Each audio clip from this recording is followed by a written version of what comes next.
Dizer que a Ucrânia está passando por tempos difíceis hoje em dia é pouco. Naturalmente, os tempos não são simplesmente catastróficos, mas sobre isso também vamos conversar hoje com o nosso convidado. Como disse Alexander Obchestveny, Denis Elisevich, bom dia, é um prazer vê-lo, ouvi-lo e obrigado por encontrar tempo para conversar. O tempo para nós também é muito importante. Bom dia, Alexandre. Bom dia, Denis. Bom dia, espectadores. Denise, oi, estou olhando para a geografia. Eu já falei para você e para sua audiência da última vez, vejo aqui Kiev, Nikolaev, Odessa, ao lado da Flórida, de Veneza. Seus ouvintes e espectadores geralmente te escrevem de onde eles são. Antes, eu sempre iniciava as transmissões pedindo para dizerem de onde assistiam. Desde o início do canal havia pessoas de vários lugares, e isso só aumentou. Pois é, aqui tem gente de Kharkiv, né, da região de Kharkiv, e também comentam que está frio em Kiev, e não só em Kiev, mas em Kharkiv e em todo lugar. Sabe, comentar sobre o frio, sobre as pessoas passando frio, sobre ser inverno agora e tudo mais, é meio complicado, né? Não dá para dizer que aqui está bom e ali não está tanto. Bom, é claro que as coisas não estão nada bem. Hoje eu mencionei São Francisco, mencionei Gennady Balashov quando começamos a transmissão, porque, sabe, eu ainda nem acredito. Ele se foi em 11 de novembro, dezembro, janeiro, fevereiro, já se passaram 3 meses, mas parece que já se passaram 100 anos. Denis, sim. Sim, todos sentem o mesmo lá. Ontem, o escritório de advocacia postou que, pelo que entendi, a esposa dele está cuidando disso e vai defender sua honra mesmo após a morte, tentando remover as sanções. E, como sempre, muitas pessoas deixam comentários dizendo exatamente o que você acabou de dizer. Obrigado. Olá da Turquia, olá de Dnipro, Nova York, manda saudações a todos, nós saudamos todos vocês com grande prazer, desejando bom dia para uns, boa tarde para outros e boa noite para outros. E calor para a Ucrânia, eu digo sinceramente agora, calor para Kiev, calor para Kharkiv, calor para Odessa, calor em todos os sentidos, pessoal, calor nos lares e calor nos corações. E bem, Denis, eu não sei por onde começar a conversa com você. Ou sobre Genebra, ou sobre o fato de que houve tiros, mais um assassinato, uma menina ucraniana morreu, e foi lá mesmo, na Carolina do Norte. Ontem conversamos sobre isso em particular. Bem, claro, alguém escreveu que estão caçando ucranianos, mas eu não acho que seja isso, acho que é coincidência, uma situação. O que você acha sobre isso? Isso, claro, é uma coincidência. Eu dei muita atenção ao assassinato de Irina Zarutskaya. Você sabe, praticamente sozinho. Eu fiz isso como sempre faço. Até escrevi, bom, marquei a embaixada da Ucrânia nos Estados Unidos no X. O que me surpreendeu? O governo parece não se importar. O caso teve grande repercussão e mobilizou a opinião pública nos Estados Unidos. Elon Musk doou US$ 1 milhão para murais, agora espalhados pela América. Tudo bem, vocês dizem que nos Estados Unidos pessoas morrem diariamente, é só mais uma garota na América, menos uma ucraniana, não importa, é só estatística, entendo a filosofia deles. Bem, simplesmente poderiam escrever que prestamos nossas condolências à família, e só isso. Ninguém precisava de nada. Além disso, vou te dizer, em Chicago, uma ativista ucraniana, uma espécie de líder da diáspora ucraniana, disse: não precisamos de murais, não precisamos de nada com a Irina em Chicago. E por quê? Por quê? Não entendo a motivação, talvez por ser financiado pelo Elon Musk, que é um inimigo terrível, assim como o Trump. Para quem não sabe, sou Denis. Vou falar brevemente sobre a tragédia de 14 de fevereiro. Uma refugiada da Ucrânia foi assassinada. Na localidade de Vash, no estado da Carolina do Norte, foi assassinada Ekaterina Tomash, de 21 anos, que veio de Bila Tserkva. O crime aconteceu após o assassinato de Irina Zaruskaya, sobre quem Denis Elisevich acabou de falar. E, de acordo com relatos da polícia local e do irmão das vítimas, citados pela Smena, Ekaterina e seu namorado foram mortos a tiros em uma casa particular. No dia 14 de fevereiro, a suspeita do assassinato brutal recaiu sobre Caleb Hayden Facho, de 25 anos, ex-parceiro da jovem, que após cometer o crime tentou fugir, mas foi detido em Ohio. Sabe-se que ele veio de outro estado até a casa de Kátia, entrou e cometeu o crime. Aliás, o amigo ucraniano assassinado, Matthew Wayne, era um militar ativo no exército dos Estados Unidos. Bem, é uma tragédia, assim, e o que Denise disse, sem dúvida, é uma tragédia. Sem dúvida, se era o ex-namorado dela, bom, pelo que entendi, Denise, então isso não tem nada a ver com ódio aos ucranianos.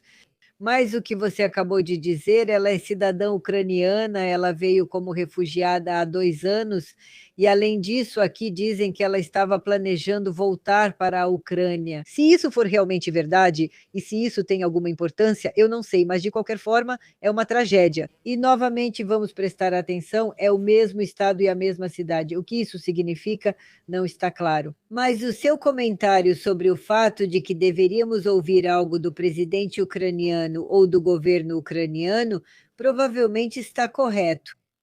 Pelo menos da embaixada ou dos embaixadores, alguma declaração.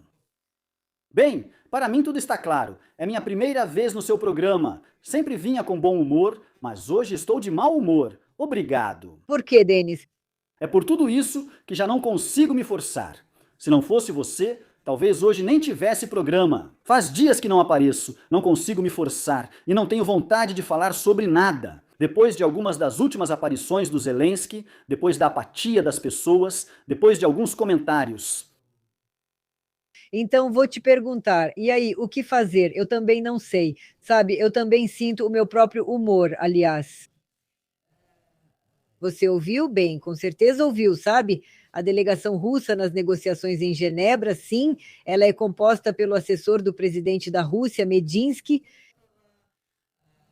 o almirante Kostyukov, o vice-ministro das Relações Exteriores, Mikhail Galuzin, que antes das negociações sugeriu uma administração externa na Ucrânia.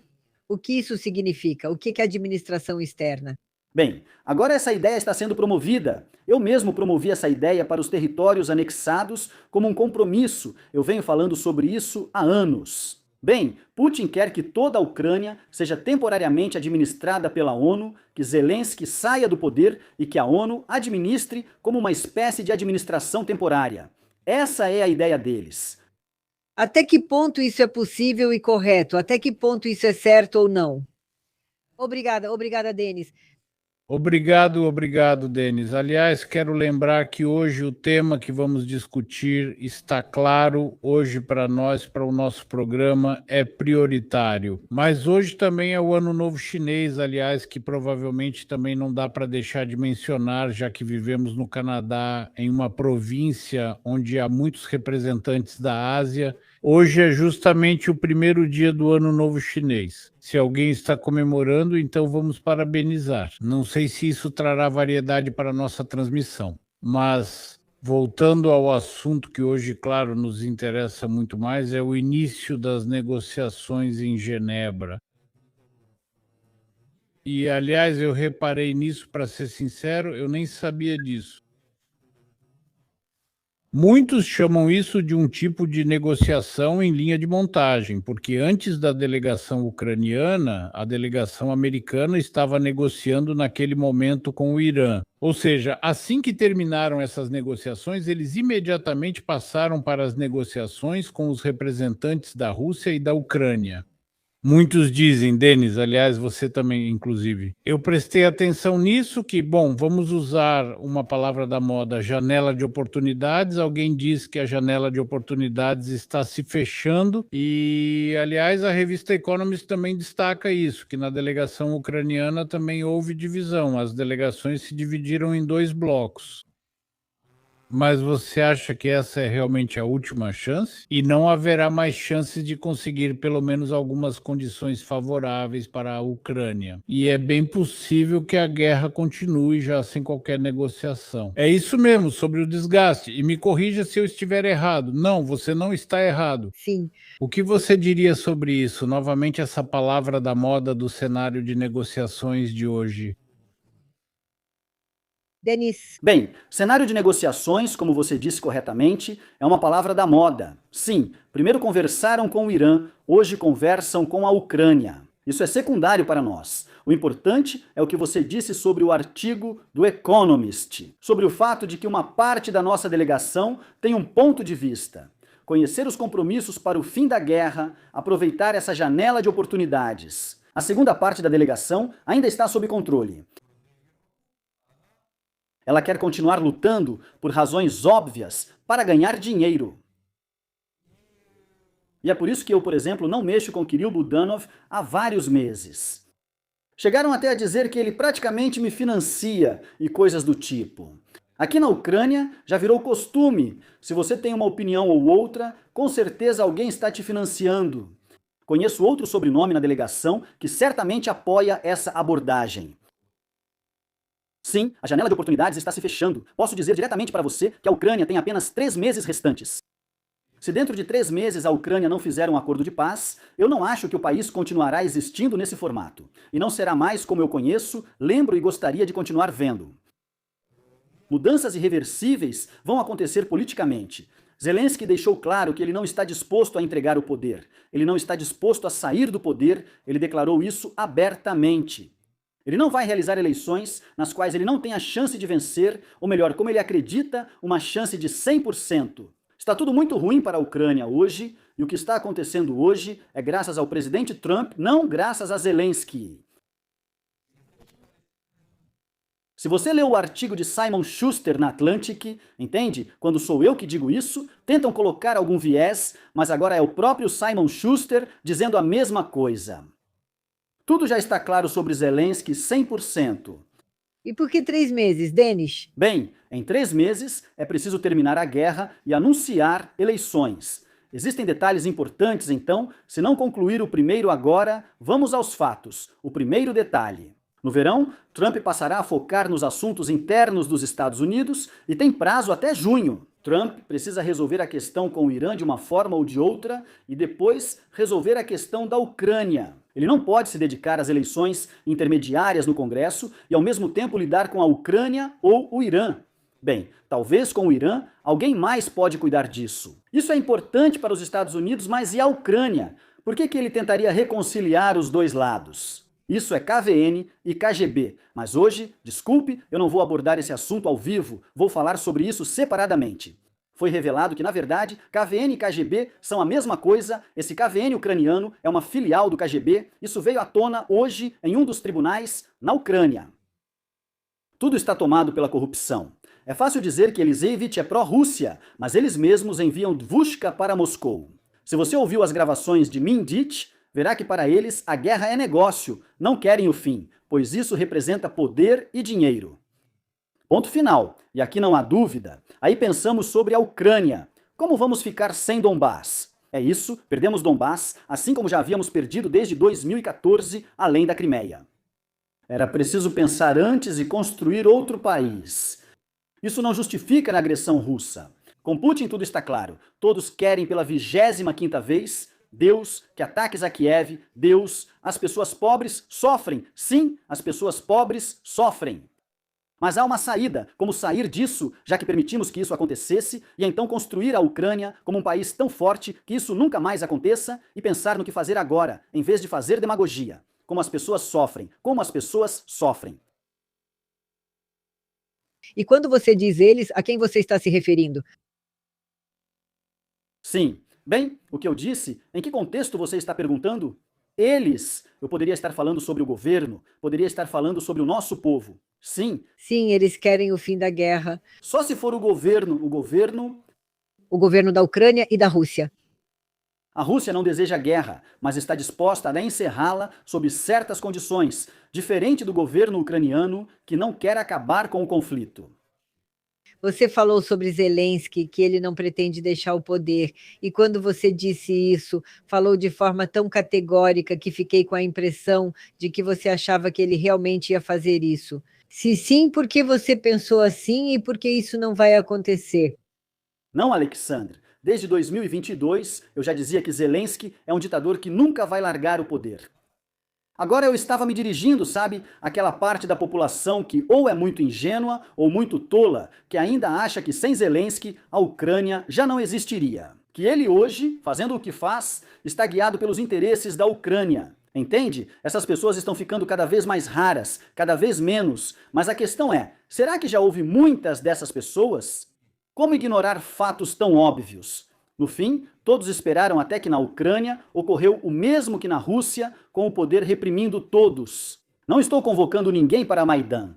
Vamos fazer greves e protestos, mas isso é impossível, não por causa da lei marcial, que é clara. As pessoas estão reprimidas, assustadas. Olha, você sabe, essa semana tem um empresário em Kiev de Lviv chamado Igor Krivetsky. Bem, a imprensa diz que ele é de um grupo criminoso dos anos 90, mas vamos deixar isso de lado. Ele financia o Partido Nacionalista Svoboda. Se você já ouviu falar, está até no parlamento. E então, ele deu uma entrevista em um canal do YouTube que está sob o controle deles. A jornalista era Nina Sokolova, que sem dúvida serve à propaganda, ela faz bicos em todo lugar, é tipo uma propagandista freelancer. E depois desse programa, onde o senhor Krivetsky foi bastante franco, a caminho de Kiev, o carro dele foi parado pelo SBU, fizeram uma busca e entregaram para ele uma intimação para depor no SBU. Depois, as notícias da semana passada. Uma blogueira, não digo que compartilho as opiniões dela. Ela grava vídeos e fala sobre mim. De manhã, o SBU invadiu a casa dela, onde mora com 4 filhos, e fizeram uma busca. Ela traduziu toda a matéria para Verônica, aquela dada à minha mãe, justificando a agressão russa. Na verdade, uma observação, minha mãe nunca disse nada de si mesma em lugar nenhum, nunca se pronunciou. E ela simplesmente postou minha transmissão na página dela do Facebook. Sua transmissão? Sim, minha transmissão. E até hoje os processos continuam. Repetirei isso para que todos lembrem como as coisas funcionam. Concluímos que nada mudou nem no país, nem no SBU. Agora temos um novo chefe do SBU, Camara. Eu contei para as pessoas, eu sei, ele cuida das operações militares, da guerra e dos assuntos internos do SBU. Já os assuntos internos da Ucrânia são responsabilidade de outra pessoa. E Zelensky faz uma declaração. Nós vamos fazer uma limpeza no SBU, vamos fazer uma limpeza no SBU. Remover quem não está focado nos interesses da Ucrânia. Vocês sabem minha opinião. Provavelmente, as últimas pessoas decentes serão retiradas do SBU. Aqueles que recusam assinar lealdade ao líder e realmente pensam na Ucrânia, mesmo não sendo o tempo todo, ainda mantêm certa honra e consciência. Eles também entendem que tudo está indo na direção errada, o navio está indo para o lugar errado, ele está indo direto para o iceberg que vai destruir o navio quando ele bater. O que vai acontecer com as pessoas? Quantas mais vão morrer? E quantas pessoas ainda vão sofrer?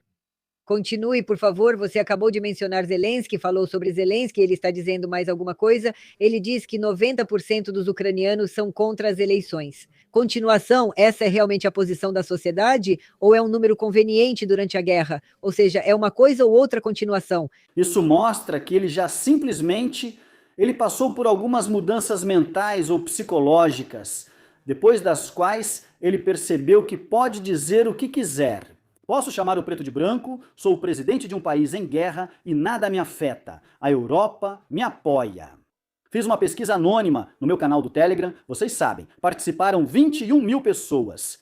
Concordem, é bastante gente. Pedi para que meus seguidores enviassem para todos os amigos, até mesmo para aqueles com outro ponto de vista. Foi representativo. O resultado, 94% das pessoas são a favor das eleições, hoje 94%, e ele diz que 90% são contra as eleições.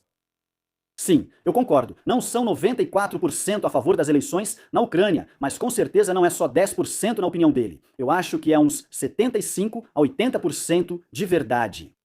Me diga, Denis, se Deus me livre, a guerra se prolongar por anos, isso significa que a Ucrânia pode viver sem eleições por tempo indeterminado? Não. Isso significa, Alexandre, que haverá no centro da Europa um análogo à Síria, um país dividido em partes por diferentes clãs e grupos que, no mapa político do mundo, meio que existem. Mas os processos internos, que não se parecem em nada com um Estado pleno, civilizado. Denis Kuzmin, e essa mensagem que ouvimos todos esses anos de que o Ocidente provocou a guerra na Ucrânia, o quanto isso é relevante hoje? Você sabe, eu não gosto da palavra Ocidente, como o Putin gosta de usar, o Ocidente coletivo. Eu não penso nessas categorias. E não precisamos falar sobre provocações de guerra, precisamos falar sobre 2 sujeitos da guerra, que são a Ucrânia e a Rússia. Denis, como você comentaria em primeiro lugar as palavras do novo? Pelo que entendi, o ministro da Defesa da Ucrânia, Mikhail Fedorov, que mencionou os números, inclusive, se não me engano, que cerca de 20 milhões de potenciais recrutas estão em falta, que, digamos assim, atualmente estão se escondendo do alistamento. E então, em primeiro lugar, pelo que entendi, é uma pessoa muito jovem, 34 anos, e eu não acompanho muito a política ucraniana, mas parece que as mudanças acontecem com muita frequência, especialmente no departamento militar da Ucrânia. Isso se relaciona ao que ocorre hoje na linha de frente. Não, isso é sobre política. Zelensky precisa eliminar o negativo periodicamente. Pergunta, e ali não conseguíamos, porque o ministro não era muito bom, e lá também não conseguíamos, porque tinha mais alguém que não era muito bom. Fyodorov é muito leal a Zelensky, e tenho certeza de que, se houver eleições, Fyodorov pode liderar a equipe de campanha de Zelensky. Para ele, Fyodorov só se interessa por uma coisa: crescimento na carreira, só isso. E esses números que ele anunciou sobre como está hoje, de novo, você disse que ele é mais leal a Zelensky, mas parece o contrário, como se fosse de propósito. Esses números são apresentados a Zelensky.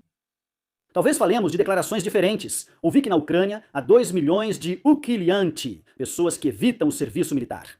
Talvez haja 2 milhões, mas não de Ukilianti, é o oposto. Diz o seguinte: pessoal, ainda temos uma reserva, pessoas que podemos enviar para ataques locais. E ukiliantes são aqueles que partiram? Não, ukilianti são quem tenta evitar ao máximo ir para a linha de frente ou ao exército. Ah, entendi, sim. Sim, é que eu só confundi os números. Provavelmente. Donald Trump basicamente está dizendo à Ucrânia: sentem-se à mesa agora. Isso é pressão sobre um aliado ou uma tentativa de parar a guerra a qualquer custo?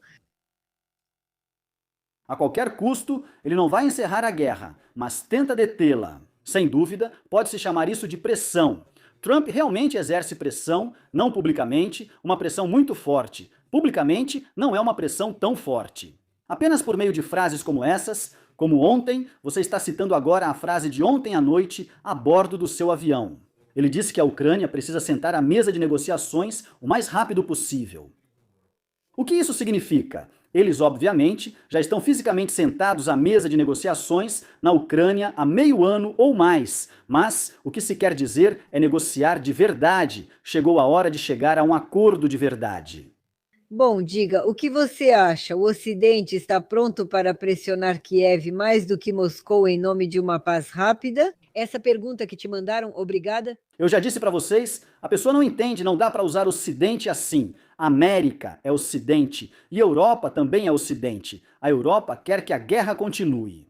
Hoje, o diretor desse consórcio, acho que é Rheinmetall ou algo assim, do consórcio de armas alemão, veio a público e disse claramente: a guerra não vai acabar em 2026. Obrigado, temos muitos contratos de armas e não podemos acabar com a guerra, mas isso já acrescentei por mim mesmo. Sim, é, né? Está tudo claro. Esse apelo não cria a sensação de que é mais rápido? Sim, que a Ucrânia deveria aceitar as condições do mais forte? Essa é uma pergunta que enviaram para você, obrigada. A Ucrânia deve aceitar aquelas condições que permitam preservar o país e ter uma chance de vida normal e desenvolvimento, e não as do mais forte. Nós estamos na posição do mais fraco. Isso é verdade. A Rússia vai aceitar grandes compromissos? Não, não vai. A Rússia fará pequenos compromissos e a Ucrânia grandes, o que é muito ruim. Quem pode mudar isso para que a Ucrânia faça poucos ou nenhum compromisso e a Rússia grandes? Se conseguirem, vou aplaudir e apoiar. Eu também, Denis. E pelo que se sabe, essas negociações, quero dizer, em Genebra, que começaram hoje, vão seguir por várias direções principais. Uma delas, por exemplo, é a territorial. Sim, o que se sabe até hoje, afinal, sobre quais territórios estamos falando, porque, por exemplo, ouvimos falar de certos territórios na Rússia. E quase sempre aparecem as regiões de Nikolaev, Odessa, incluindo Kherson, Então, o que você sabe? Quais informações você tem? De quais territórios estamos falando? Continuação. Na verdade, estamos falando apenas de 20% do Donbass que atualmente controlamos. A Ucrânia está avançando. Se estamos falando de territórios, é estritamente essa questão. Na minha opinião, essa ideia do Trump sobre uma zona econômica livre é minha opinião pessoal. Não esperava que a Rússia aceitasse isso. Se isso está sendo discutido, então já é um compromisso muito grande. E eu ouvi dizer que a Rússia também não quer usar esse território como um território sem bem, quero dizer, como uma zona franca, né? A chamada zona livre de impostos. Obrigado, eu sei. De quem você ouviu isso? Do Zelensky? Ele disse que a Rússia não está animada com a ideia. Não acredito nele. Obrigado. Denise, você falou sobre a limpeza, sobre o que Zelensky anunciou no SBU. Isso é uma luta contra traidores ou uma purga política nas forças de segurança? Bem, não sei se isso pode ser chamado de limpeza, será baseada na lealdade. Acho que é isso. Obrigada. E por que essas limpezas em massa? Por que os serviços secretos passam por isso durante a guerra? Isso é força ou crise quando não sabem mais o que fazer? Sim, é uma crise. Zelensky está há anos, especialmente nos últimos 6 meses, enfrentando uma grave crise política na Ucrânia. Hoje falamos sobre mudanças de ministros, tudo isso está ligado. O tema dos serviços secretos é central para os problemas do espaço pós-soviético, pois todos vieram da escola da KGB. Mas agora isso é especialmente relevante porque eu vejo que, em um país normal e saudável, os serviços secretos devem cuidar da segurança do país, da segurança real do país. Ah, Yambaveu, e se hoje os serviços secretos veem algum blogueiro ou blogueira ou qualquer outro porta-voz que disse algo errado? Como parece para algum tiozinho nos serviços secretos, cujo pensamento é baseado na escola da KGB. Em vez disso, nesse momento, Mindit manda 2.000 para Moscou, e hoje vem à tona fatos de que a Rússia está totalmente envolvida nisso. Ou seja, eu disse logo de cara que a KGB e o FSB estavam trabalhando nesse esquema. É isso que eles têm. É que toda a Ucrânia, como posso dizer, está cheia de agentes da KGB. São tipo esgotos, por assim dizer, e lá eles são como aranhas, tecendo suas teias, sugando e drenando a Ucrânia, e é isso. Pronto, esses são todos os seus subtítulos de Matorzok. As autoridades consideram que o SBU está infiltrado por agentes russos ou isso seria uma falha sistêmica? Sim, isso é uma falha sistêmica. Muitos agentes russos estavam no SBU e em toda a Ucrânia, mas preferem não comentar sobre os verdadeiros agentes da Rússia. Eles precisam, para a sociedade, para os idiotas, encontrar alguém na internet para apontar e dizer: é ele o culpado de tudo. Melhor ele querer paz do que guerra, mas na Ucrânia hoje, quem apoia a paz é visto como traidor e quem apoia a guerra é considerado patriota. Me diga, isso que chamam de limpeza por Vladimir Zelensky pode se tornar um instrumento para eliminar pessoas inconvenientes? Isso certamente vai acontecer, mas não conheço a situação a fundo nos serviços secretos. Sei apenas de alguns detalhes das conversas que tive. O serviço é heterogêneo, alguns agentes apoiam uma coisa, outros outra, e uma parte só está lá pelo dinheiro. Tudo bem, Denis. Então, talvez possamos supor, com base no que você acabou de dizer, que os serviços secretos ainda não conseguiram resolver o problema de vazamentos e traições por lá? Ou não é bem assim como eu estou dizendo? Como eu disse para você, não é como nos países normais onde vivemos, não se coloca a questão de quando o serviço secreto está lidando com o Estado. Lá estão pessoas que têm em suas mãos enormes alavancas de influência, eles ganham dinheiro. Bom, a maioria deles, não digo que todos ganham dinheiro. É só isso. Se hoje for vantagem para ele enviar 2.000 com Mindit para Moscou, ele fará isso e ao mesmo tempo lutará contra a Rússia. Entende? Denise, algumas pessoas querem saber o que significa 2.000 para Moscou. Olha, é assim. Para que todos entendam, certo? Leon Kinabu, Mindisha. Houve um episódio em que disseram: isso vai para a Suíça, isso para cá e 2.000 para Moscou. Estamos falando de 2 milhões de dólares em um país em guerra, de uma empresa estatal. 2 milhões de dólares, amigo Zelensky. Continuação, obrigado. Eu gostaria de voltar novamente ao processo de negociação. Nós meio que abordamos um tema, ou melhor, não apenas um tema, mas você respondeu sobre uma direção em relação ao território, mas há várias direções ali. Outro ponto são essas famosas garantias de segurança, em torno das quais, na verdade, provavelmente gira toda essa confusão principal, que já dura, não sei, há um mês ou talvez até um ano. Sobre as garantias de segurança, como você vê, quais deveriam ser essas garantias de segurança?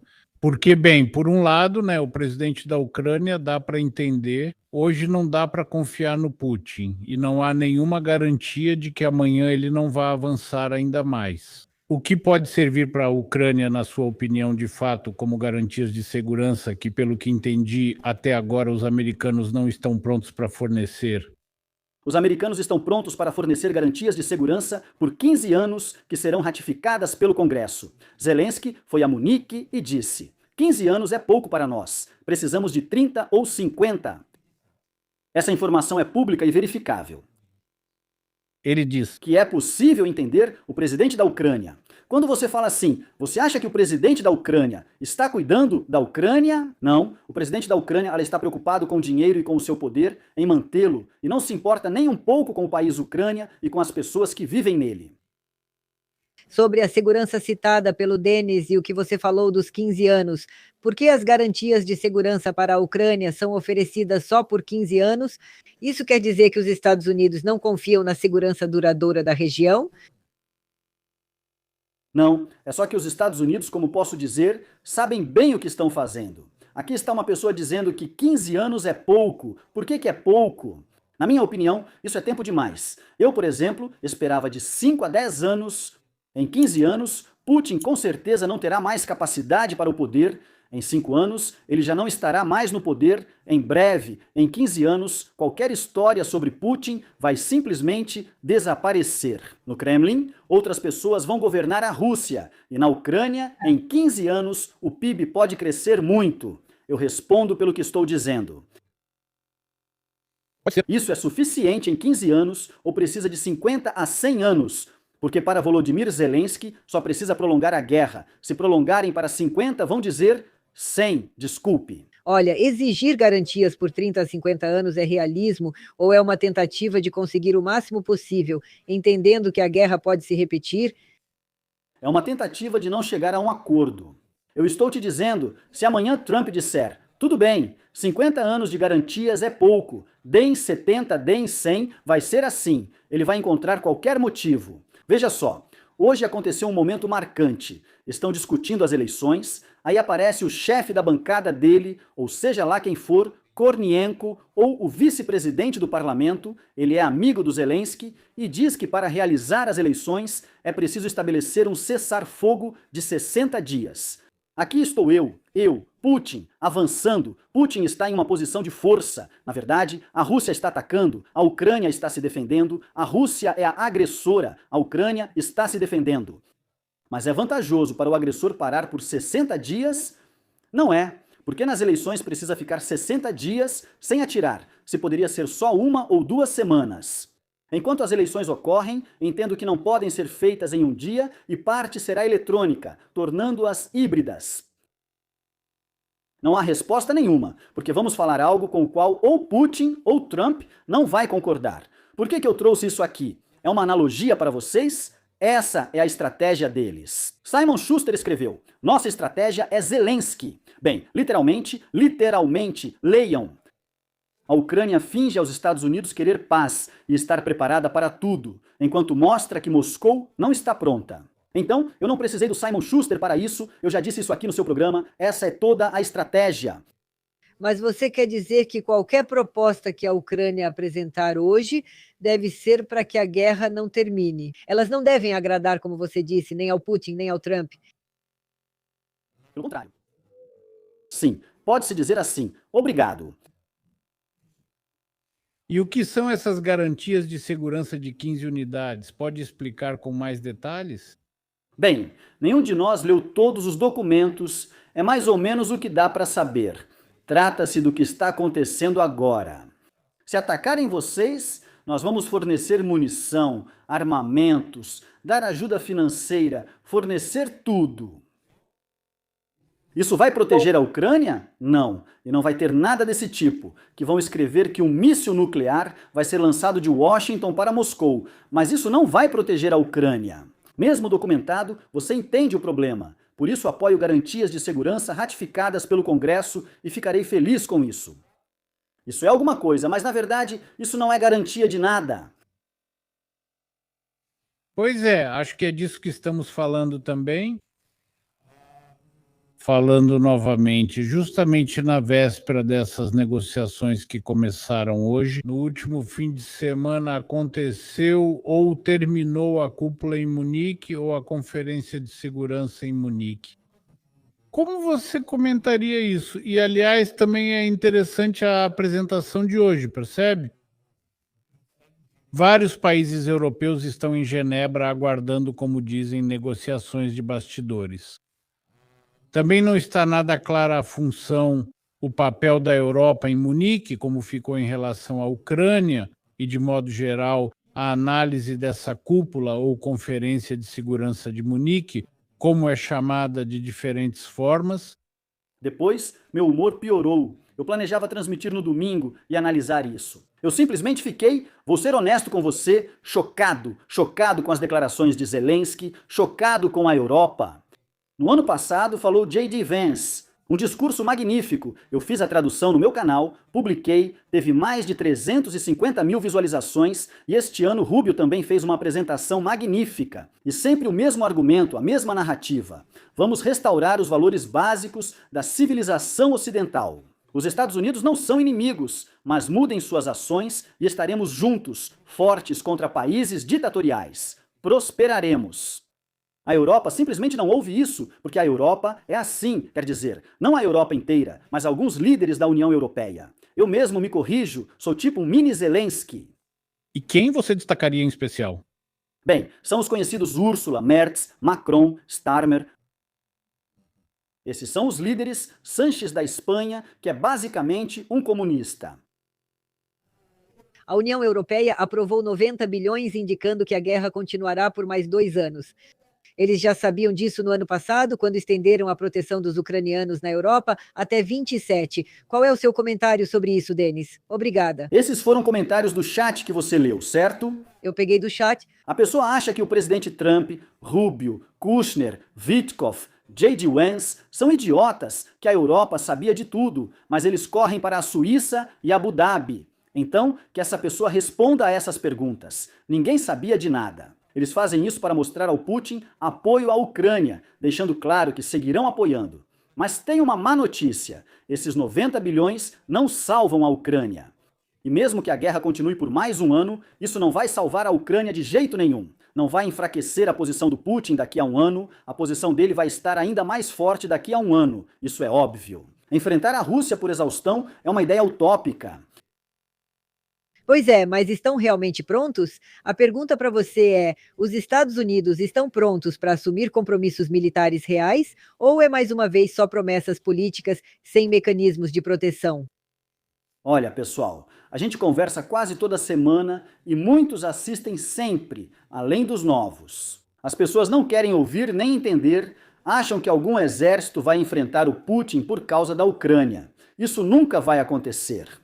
Quando digo que garantias de segurança no papel, mesmo sobre míssil nuclear, não funcionam. Se a Ucrânia for um país fraco, corrupto, pobre, como era no início da guerra, ou como está agora, especialmente, então não, nada vai salvar a Ucrânia. E o Putin com certeza vai atacar de novo algum dia, ou talvez não seja o Putin. A continuação pode ser daqui a 5 anos, digamos, eu aposto em um intervalo de uns 5 anos, e nesses 5 anos, a Ucrânia precisa se tornar um país completamente diferente. De 180 graus. Em tudo, uma continuação completa. Ah, me diga, Denis, se Washington não concordar com essas garantias de 30 a 50 anos, e provavelmente não vai, a Ucrânia está pronta para fazer concessões em nome de um acordo? Obrigada. A Ucrânia está pronta, mas Zelensky não. A Ucrânia ela está pronta. Se hoje pudesse perguntar anonimamente com segurança às pessoas, todos confirmariam isso. Mais ou menos, talvez não de forma tão dura quanto eu digo. 70 a 80% da população. 20% são fanáticos ou aqueles que lucram com a guerra. Isso é indiscutível. Bem, novamente lendo o Economist, que justamente fala sobre as duas partes da delegação da Ucrânia, ou seja, duas alas, sendo a primeira liderada justamente por Budanov. Os apoiadores da assinatura de um acordo de paz, da assinatura mais rápida possível de um acordo de paz, e a segunda parte, digamos assim, os indecisos. Sim, quanto ao próprio presidente da Ucrânia, Volodymyr Zelensky, ele está equilibrando entre os dois lados. Você acredita nessa ideia de que Zelensky está equilibrando? E afinal, como essas negociações podem terminar? Como já dissemos, sim, alguns consideram como a última oportunidade. Vamos falar corretamente, como realmente é. E lá, no artigo, não está escrito exatamente que a segunda parte da delegação é tímida, indecisa. Não, a segunda parte da delegação é controlada por Andrei Ermakov, que durante todos esses anos sabotou as negociações, que na minha opinião é um agente de influência do Kremlin. É isso que está acontecendo. A segunda parte, talvez não sejam meus amigos, mas são mais sensatos, em particular Budanov e mais uma pessoa dessa delegação. Desculpe, Karkin, vai piorar ainda mais. É preciso agora buscar um compromisso, acabar com a guerra e tentar viver normalmente, construir normalmente. Eu não sei se eles querem construir um país normal. Eu falo por mim, é assim que as coisas estão. Aqui é preciso colocar tudo de forma muito clara e correta e entender se Zelensky está equilibrando, o seu poder. Ele observa até onde pode ir com Trump, até onde pode ir com a sociedade ucraniana. É aí que ele está equilibrando. Sim, mas o objetivo desse equilíbrio é se manter no poder. Kirill, também quero conversar sobre a permanência no poder.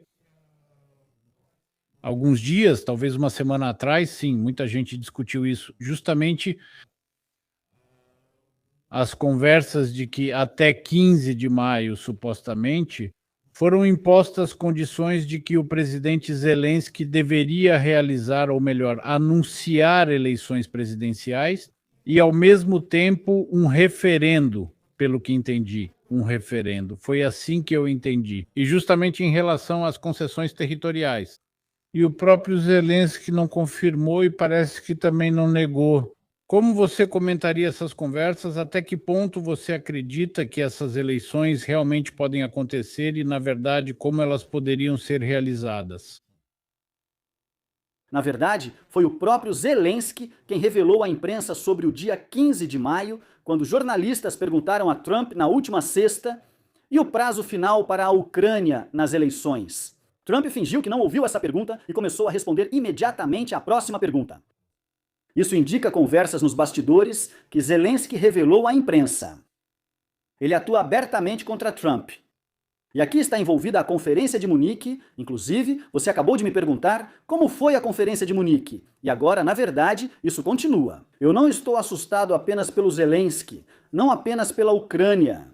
Eu olho para os europeus, o que eles estão dizendo? Slogans altos? Sim, na Ucrânia há pessoas assim? Quem são eles? Disse Kaja Kallas. Ou quem for. Lembro que na Ucrânia há pessoas assim, que suportam tudo, são heróis e grandiosos. Mas para quem servem esses slogans? Para quem está sem aquecimento e gás agora, vocês têm empatia mínima e esqueceram o que Hitler fez? Vocês entendem o que é quando as pessoas ficam sem luz, sem... Falo para eles sobre aquecimento no frio, sobre mísseis, mas não se importam. Ryuta aparenta ser normal, mas joga seu próprio jogo. Estou com o cachorro Patron, nosso cão de desminagem, e olhei em seus olhos. Ela disse, vamos lutar por muito tempo. Ou, como ele disse, o que está acontecendo com o mundo? Existe ao menos um líder normal que diga, pessoal, isso não é normal. Lá as pessoas estão morrendo, lá as pessoas não vivem suas próprias vidas. Elas sofrem lá. E ninguém liga. Me desculpe pela expressão, mas vocês só continuam. Eu entendo, é claro que agora estou pisando em gelo muito fino, mas mesmo assim, na época, a Rússia foi abalada por escândalos sobre conversas a respeito do cerco de Leningrado, basicamente discussões sobre se valia a pena ou não sobreviver a esse cerco. Não teria sido mais fácil simplesmente entregar essa cidade para facilitar a vida das pessoas lá e assim por diante, ou abandonar essa cidade, sair dela e assim por diante? Isso pode ser aplicado, na verdade, a tudo isso. E por que que as pessoas lá, por exemplo, em Kiev, quando, claro, a Ucrânia fazia parte da União Soviética, passaram por tudo isso, não teria sido mais fácil entregar tudo isso para o próprio Hitler? Primeiro, não podemos fazer isso. Sou totalmente contra comparações. Guerras de verdade são até a morte, porque a União Soviética e a coalizão contra o Terceiro Reich, contra a Alemanha nazista, foi uma guerra até a morte, uma guerra de verdade. Lá, não mandavam só 2 soldados para Berlim, bombardeavam todos, e na linha de frente estavam filhos, netos e outros, até sob o regime soviético. Hoje, os privilegiados vão para saunas, como o deputado Jan Beleniuk, campeão olímpico, que fica mostrando e dizendo: "Você estava na sauna". Para que mostrar isso para todos no Instagram, idiota? Por isso, eu me recuso categoricamente a fazer comparações. Uma guerra precisa, uma guerra de verdade, e essa guerra política, onde 2 lados mantêm o poder, ganham dinheiro e influência, categoricamente. Minha avó sobreviveu ao cerco de Leningrado, sei o que houve lá. Isso nem se compara à situação atual, quando roubaram o dinheiro destinado à proteção da infraestrutura energética da Ucrânia. Lenin, que vídeo é esse que você lembrou agora? Não entendi. Essa é uma foto do deputado popular de Leningrado. Sim, sim, sim. Bem, esse é o deputado popular da Ucrânia, Jean Beleniuk, campeão olímpico de luta, que foi colocado lá como um macaquinho. Apertar o botãozinho e por dinheiro ele vota nesse parlamento. Ele joga ping-pong, relaxa na sauna em Bukovel, é homem em idade de recrutamento, mas todos aqui fogem do serviço. Ok? Entendi que você é privilegiado e especial, mas por que está mostrando isso? Sim, realmente. Que paralelo existe entre a Segunda Guerra Mundial e a Grande Guerra Patriótica? Claro. Eles se tornaram insensíveis pela impunidade, achando que no país podem fazer qualquer coisa sem consequências. Nós estamos lutando contra o próprio Putin, todos vão nos apoiar, quero dizer, a Europa, e eles vão nos perdoar por tudo. Sim, façam o que quiserem, só lutem contra o Putin no nosso lugar. Dizem que durante o bloqueio de Leningrado, funcionários do partido também viviam no luxo. E já que tocamos no assunto da energia e também no fato de que as pessoas estão passando frio, foi detido. Sim. Pelo que entendi, afinal de contas, o senhor Galushchenko foi detido. E não simplesmente, mas justamente no momento em que tentava, ou melhor, estava tentando deixar o território da Ucrânia. Como você comenta isso? E, pelo que entendi, foi estipulada uma fiança de cerca de 400 milhões de hryvnias para ele, sim. Isso dá, se não me engano, 2 milhões de euros que provavelmente ele acabou roubando. 112 está em condições de pagar, de depositar esse valor. Eu não sei, como você comenta tudo isso? Não. São 425 milhões de hryvnias, o que equivale a 10 milhões de dólares. Obrigado. 10 milhões de dólares ele não vai pagar essa fiança. Denis, pode comentar? Você está defendendo Zelensky, certo? Obrigado. Não, você não, me entenda corretamente. Eu não estou defendendo Zelensky. E eu, de fato, quando tudo isso começou, estava totalmente do lado deles. Agora, sem dúvida, eu mudei minha opinião sobre o presidente da Rússia, da Ucrânia, especialmente por causa do escândalo de corrupção. Naturalmente, para mim, isso realmente foi, digamos assim, um choque. Porque nesse caso, bom, provavelmente dizer que Zelensky não sabia significa que ele é um mau presidente, já que não sabia dessas coisas. E se sabia, então significa que ele também é um mau presidente. Sim, claro, todas essas histórias com o TTSK que todos nós vemos e ouvimos, eu entendo tudo isso perfeitamente, mas ainda assim tenho perguntas e entendo completamente a sua posição. Denis, você meio que está aqui. Só que, na minha opinião, é realmente muito difícil encontrar uma solução sensata nessa situação. porque dá para traçar paralelos de ambos os lados. E, infelizmente, a guerra realmente está acontecendo, pessoas estão morrendo, e vemos como a elite ucraniana realmente está festejando, esbanjando e assim por diante, e se vangloriando de tudo isso. Tudo isso é compreensível, então eu só quero entender essa situação, mas mais uma vez digo que, digamos assim, nesta situação eu já não estou mais do lado do Zelensky, porque, repito, estou mudando minha opinião sobre eles. Então, Denis, sobre você, Denis Mazar, vão dizer que mudou de opinião, como está na moda falar agora, não é? Por que não? Esse é justamente o caso em que algo bem Claro.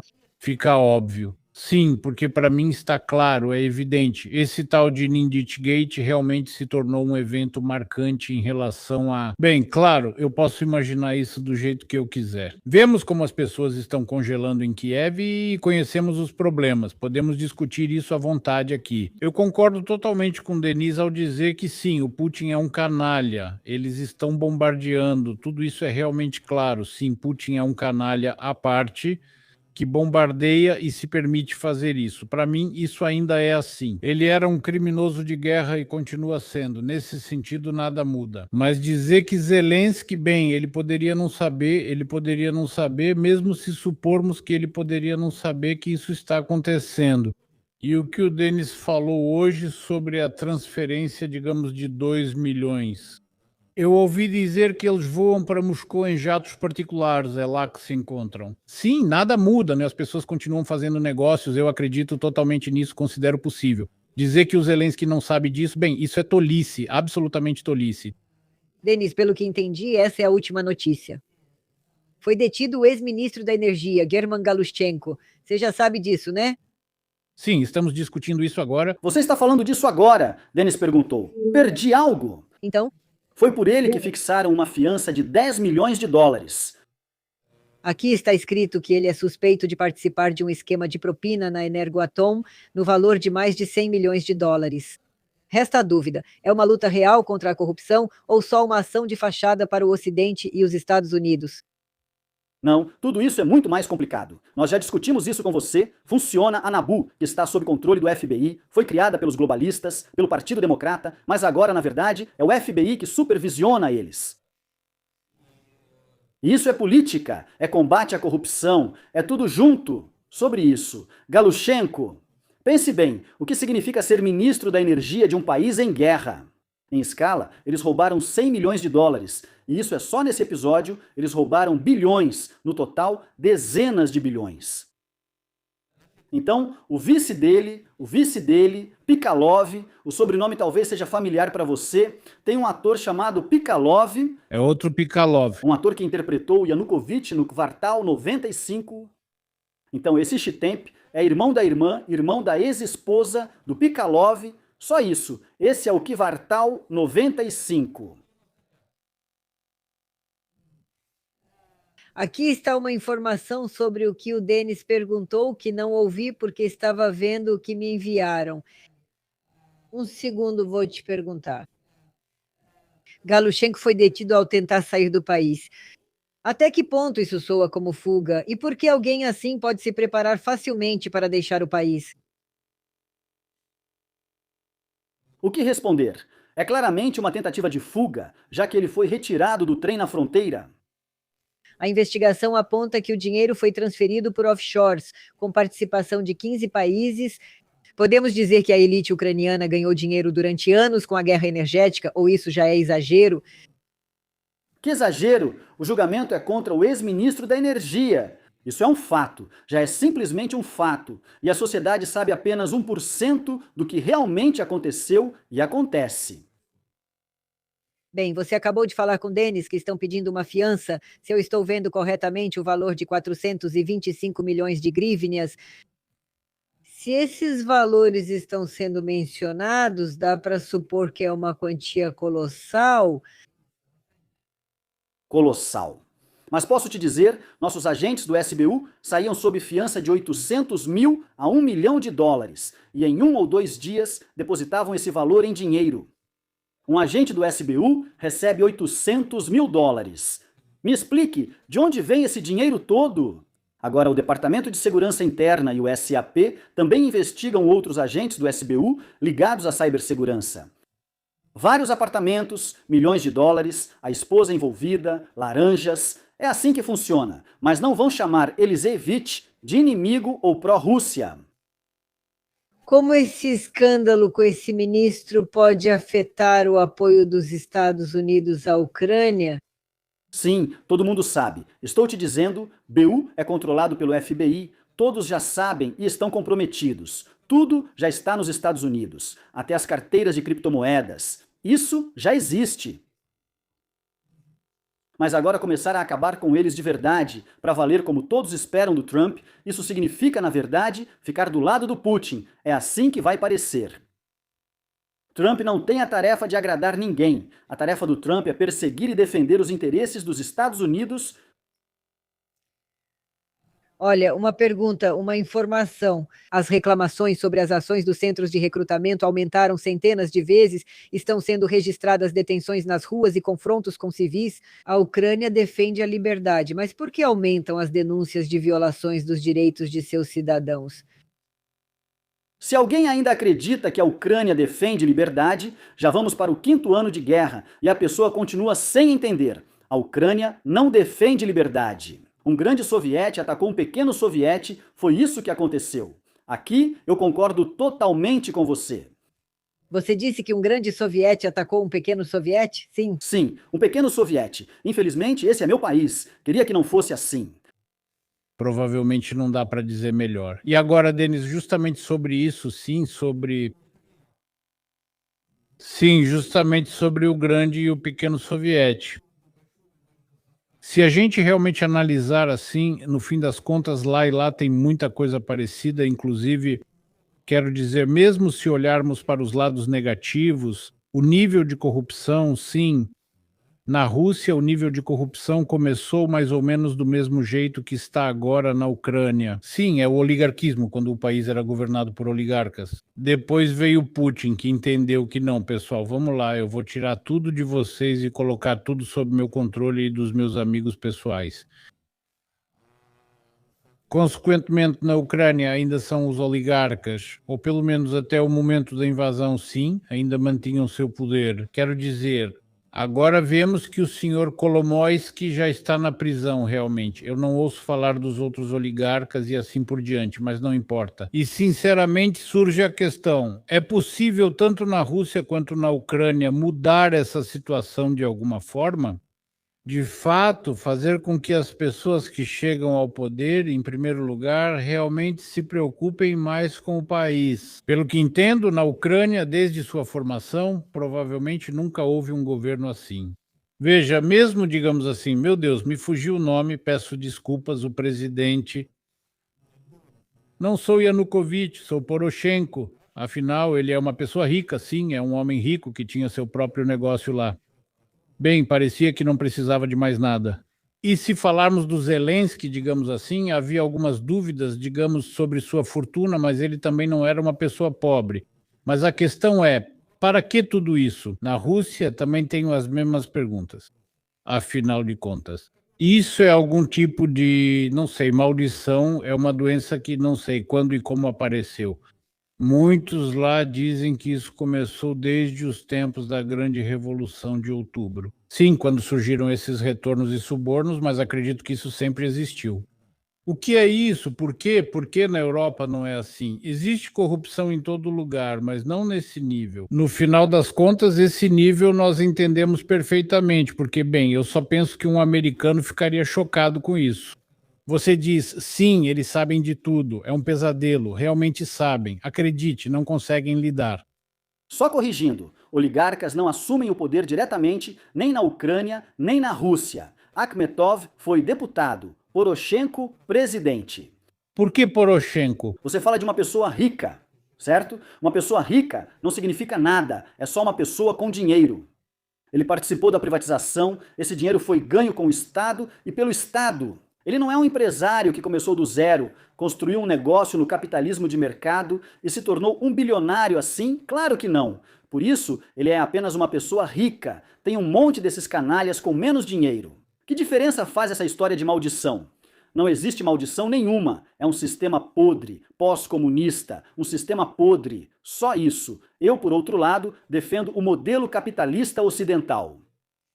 Mas isso não deveria levar algumas gerações para que as pessoas realmente entendessem, ou melhor, não entendessem, mas se adaptassem, talvez? Sim, porque isso, bem, eu não quero dizer que é um hábito, mas muitos dizem que já está no sangue, sabe? Esse tipo de coisa.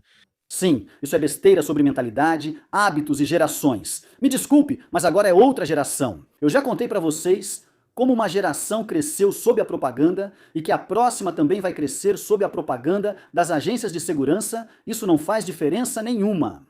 Agora você meio que está culpando as pessoas pelo hábito de dar algo em algum lugar se eu vim resolver um problema que surgiu, mas dava para fazer de um jeito que esse problema nem surgisse. Ou seja, eliminar permissões, licenças ou papéis desnecessários, destruindo-os como arquivos, pois não existem mais na lei. Isso é o primeiro ponto. O segundo, se a pessoa precisa resolver uma questão, ela entra no gabinete ou no site e resolve sem problemas. Mas por que ele daria dinheiro a alguém se criam situações que ele só resolve com dinheiro? Bem, isso é uma faca de dois gumes, porque aqui, consequentemente, sempre vai ter alguém que vai querer fazer do jeito que, por exemplo, é proibido, mas é vantajoso para ele. Não. Se você tem um sistema como o dos Estados Unidos, mesmo com burocracia, não precisa buscar caminhos alternativos. Por isso que eu sou libertário, porque eu vi perfeitamente nos negócios como isso funciona, quando o Estado sufoca, quanta coisa inútil, desnecessária, e basicamente tem pessoas lá que não fazem nada no governo. E tudo isso precisa ser reduzido em 70%, reduzir o Estado, a máquina pública, o número de funcionários públicos. Eu concordo absolutamente com você, concordo totalmente. Por favor, perguntem nas redes sociais para Denis Elisevich. Nas redes sociais, vídeos de detenções forçadas de homens nas ruas aparecem regularmente. A chamada buzificação, pelo que entendo na Ucrânia, isso, na sua opinião, Denis, é uma medida inevitável em tempos de guerra? Ou, na verdade, é mais um sinal do fracasso do sistema de mobilização? Lá nos comentários, eles zombam. Estou sendo sincero com você. O que significa tempos de guerra forçados, afinal? Poderia ter sido feito de outra forma. Para começar, poderia-se ter evitado a guerra. Ok, vocês sabiam que haveria guerra, dava para fazer de outro jeito, tudo poderia ter sido feito diferente.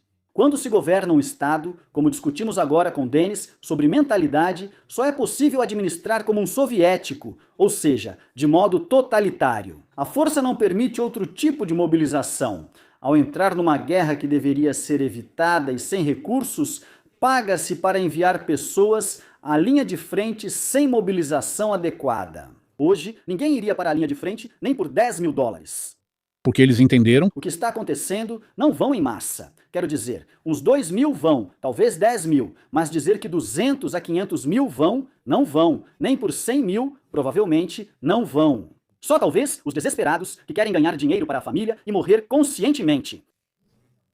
Pois é, mas aqui tem outra questão. Por que o governo não conseguiu criar um sistema de rotação dos períodos de serviço? As pessoas temem a mobilização como se fosse só ida.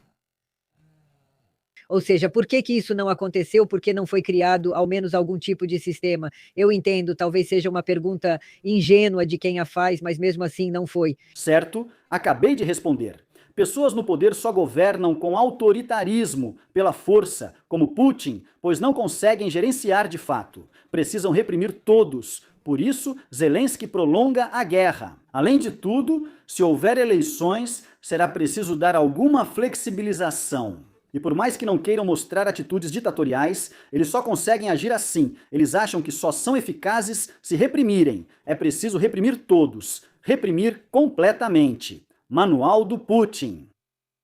Certo, eu tenho uma pergunta para você.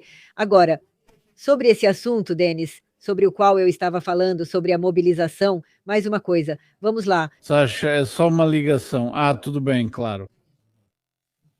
Chegue mais perto. Bom dia, qual o seu nome? Bom dia, meu nome é Mikhail.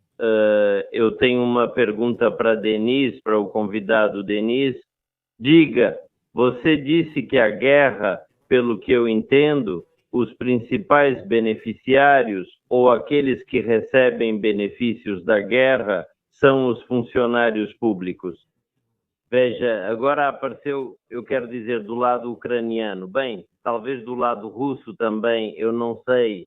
Agora surgiu essa informação. Veja, as cidades que estão no Donbass já foram ocupadas há muito tempo pelas tropas russas. E você consegue imaginar que ainda existe uma administração nessas cidades? Do lado ucraniano, as pessoas recebem salário, embora, obviamente, não participem da administração dessas cidades, já que elas simplesmente há muito tempo deixaram de ser ucranianas.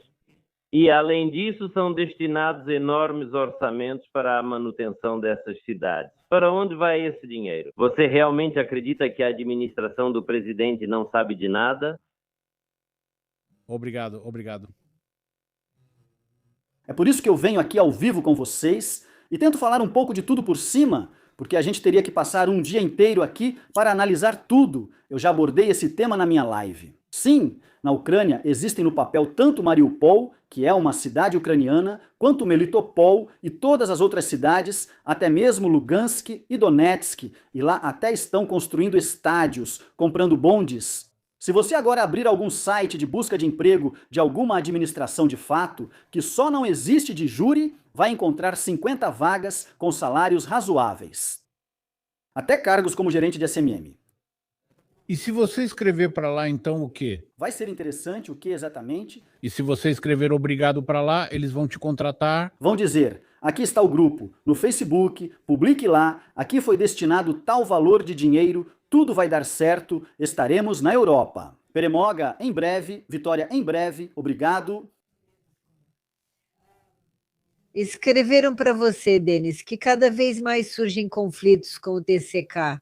Mulheres e parentes dos mobilizados tentam de alguma forma lutar assim em seu próprio tipo de protesto social. O governo ucraniano não corre o risco de perder completamente o apoio da própria sociedade? Totalmente, obrigada.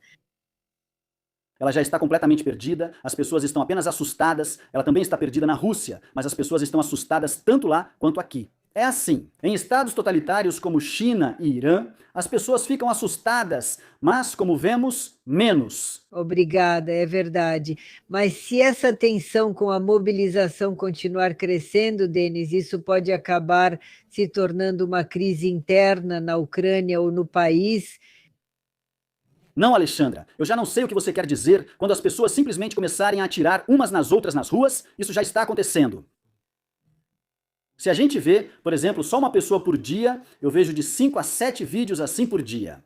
Podemos supor que 500 casos e só 7 apareceram, alguém recebeu no celular. E não só isso, ainda foi parar em alguns canais. Talvez 50 ou 500 casos, só que algumas pessoas só salvaram no celular e não publicaram.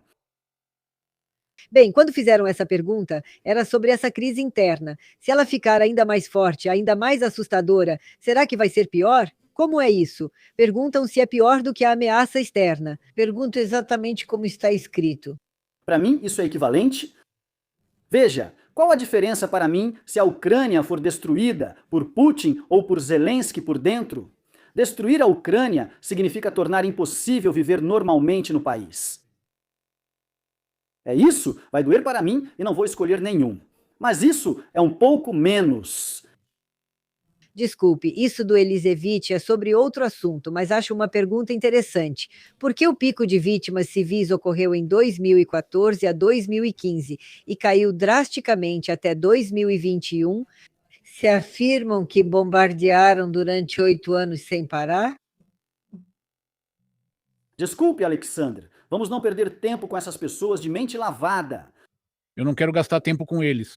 Não podemos discutir aqui Trump, geopolítica, e depois descer ao nível de uma mente russa lavada. Bem, então eu sou mais um, se isso também é um cérebro. Vamos nos desligar dessa situação.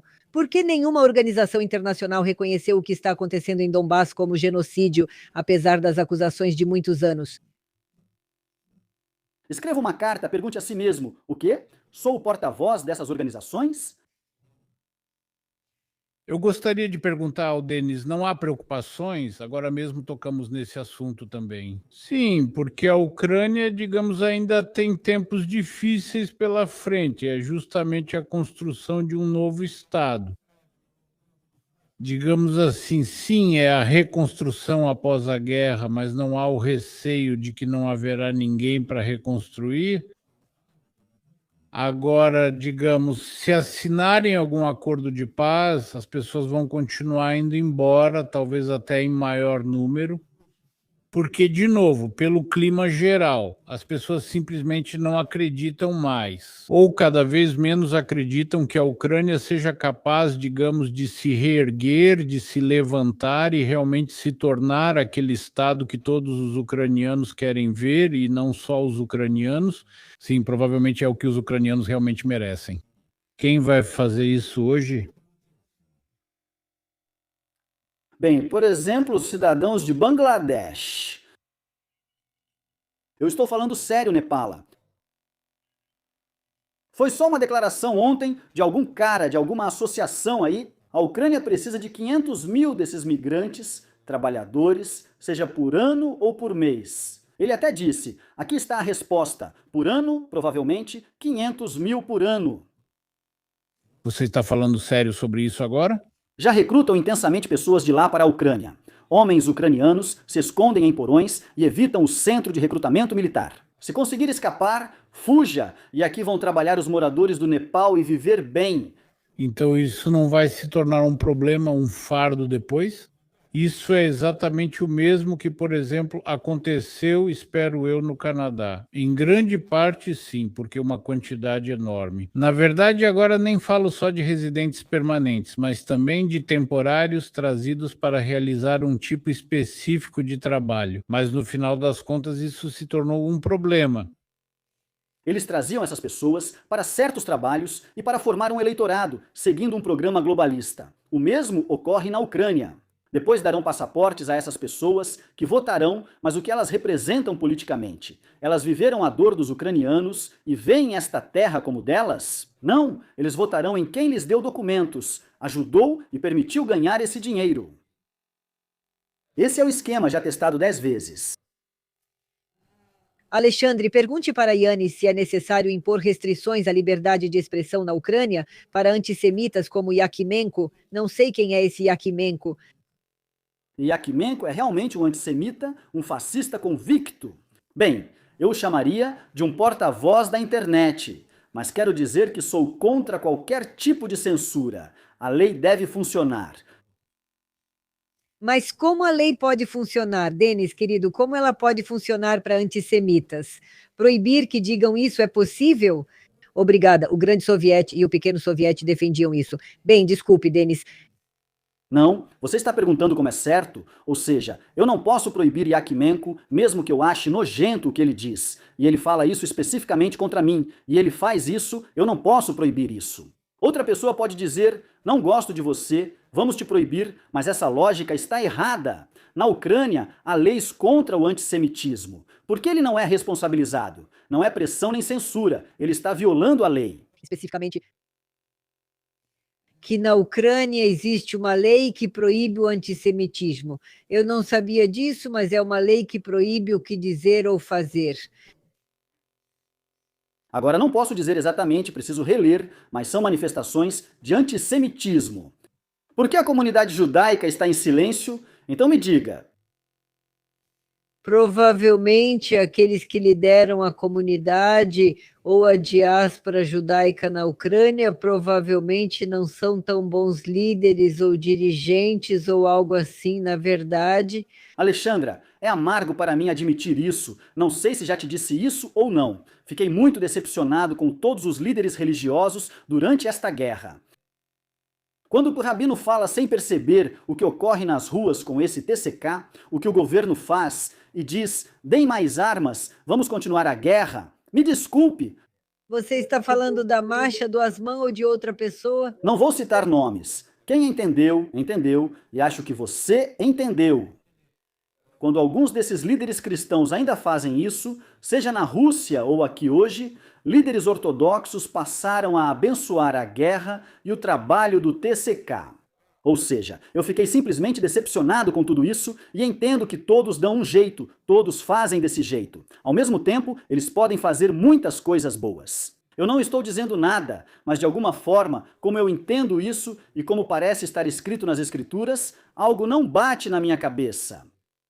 Então, por que Zelensky diz que 90% dos ucranianos são contra eleições durante a guerra e, ao mesmo tempo, declara estar pronto para realizá-las já 2 meses após o cessar-fogo? Como assim? Aqui vai uma pergunta: como isso faz sentido? E eu vou explicar. Zelensky não tem nenhum plano. Como Denis leu o artigo do Economista, parte da delegação apoia e outra se opõe. Você não vê isso como esquizofrenia política? Ou seja, você é o presidente, deveria ter uma visão e delegar para aqueles que transmitem sua posição? Concordo com isso, sim. E ele deve aceitar esse compromisso? Por que ele não tem nenhum plano? Se amanhã as eleições ajudarem ele a permanecer no poder, ele vai realizá-las. Em 2 semanas, vão escrever uma nova lei. Eu também respondo pelas minhas palavras. Por isso, para a pessoa de fora parece: espera aí, como assim? 90 contra...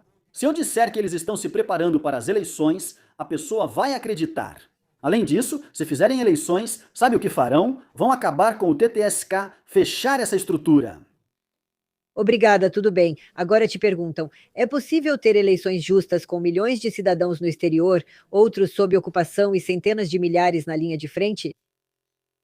Vou contar um segredo. As eleições presidenciais de 2014 e 2019 na Ucrânia ocorreram mesmo com territórios ocupados, onde vivem milhões de ucranianos. Bem, de alguma forma elegeram Poroshenko, de alguma forma elegeram Zelensky. E agora, o que de repente vai acontecer por causa da trincheira? A pessoa provavelmente está nos assistindo, com cerca de 70% de chance de um telefone celular, de um smartphone. É possível apertar o botão, pode apertar, mesmo na imigração, pode apertar, pode apertar. Aham, a exigência de deem uma trégua, então haverá eleições, não parece uma barganha política nas negociações dos Estados Unidos com a Rússia?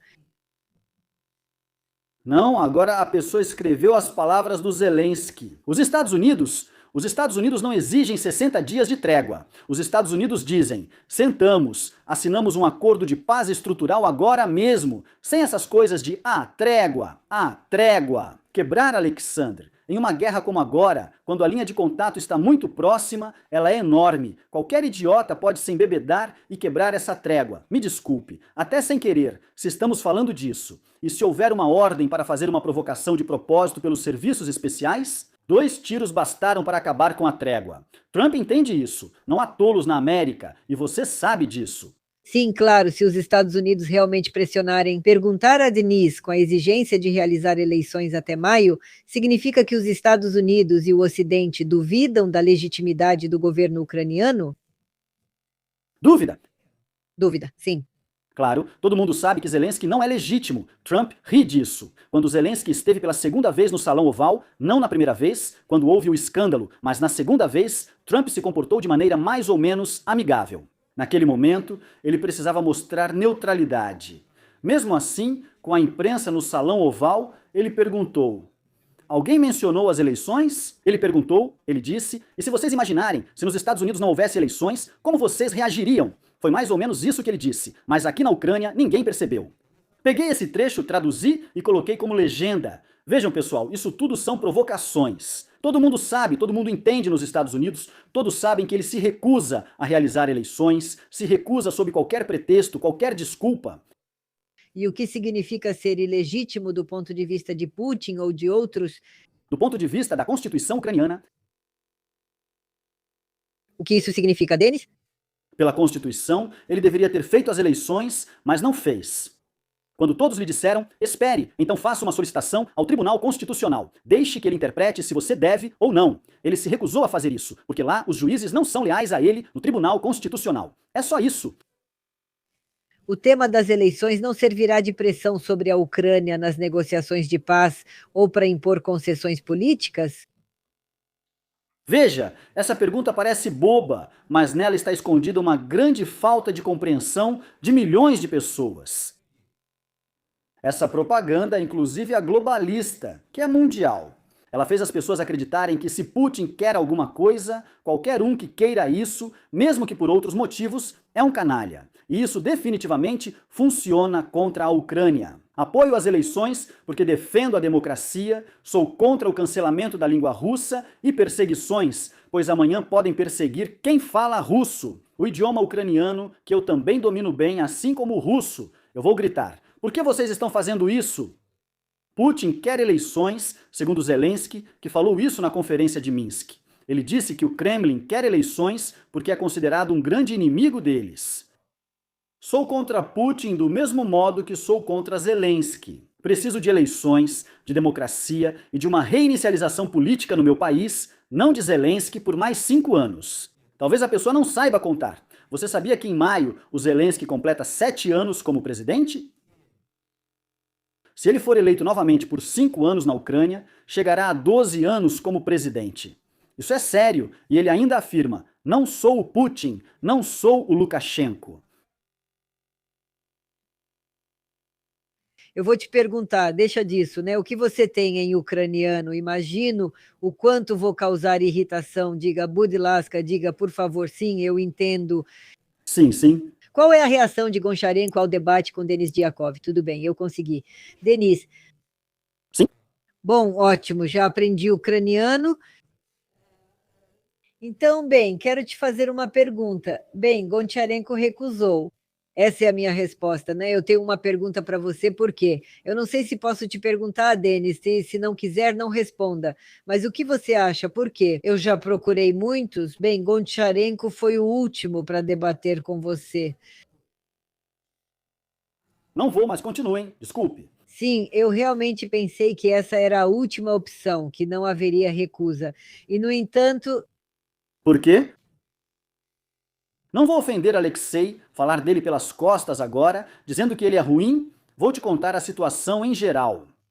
Então, provavelmente as pessoas para quem você ofereceu, elas não vão ficar muito bem ao vivo, quando tudo for de verdade. Só isso.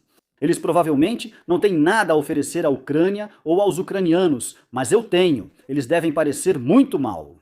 Provavelmente não vou conseguir contar ao vivo que sou um agente do Kremlin, pró-Rússia ou outra besteira inventada pela propaganda. Provavelmente, essa não é a minha única suposição, e eu queria, e vocês me propuseram discutir isso. No fundo, a questão é: quais são os caminhos de desenvolvimento na Ucrânia? Mas essa situação não é assim. Ou então, na Ucrânia existe uma censura tão forte que até os deputados populares da Ucrânia têm medo dela. Todas as opções são muito ruins. Isso é para aquelas pessoas que falam sobre a guerra pela liberdade e por todo o resto.